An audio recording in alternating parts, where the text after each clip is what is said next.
এই যে আরও একটি ভিডিও। শ্বশুরবাড়িতে এসে আমার হাজব্যান্ডের একটু জ্বর সর্দি হয়ে গেছিলো, তো ওর মা একটু জল গরম করে দিয়েছিল ভাপ নিতে। আর এই যে এটা আমার শাশুড়ি মা, উনি খুব নিরীহ ঠান্ডা যাকে বলে।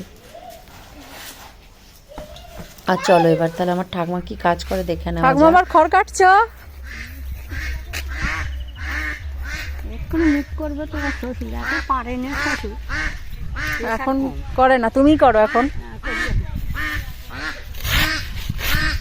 প্রেশার কম তো। আর আমার যদি ভালো থাকে না, আমি কাজ করতে পারি। এইসব এখন আর দেখাই যায় না। হ্যাঁ, গ্রামে এলেই তবেই দেখা যায়। হ্যাঁ,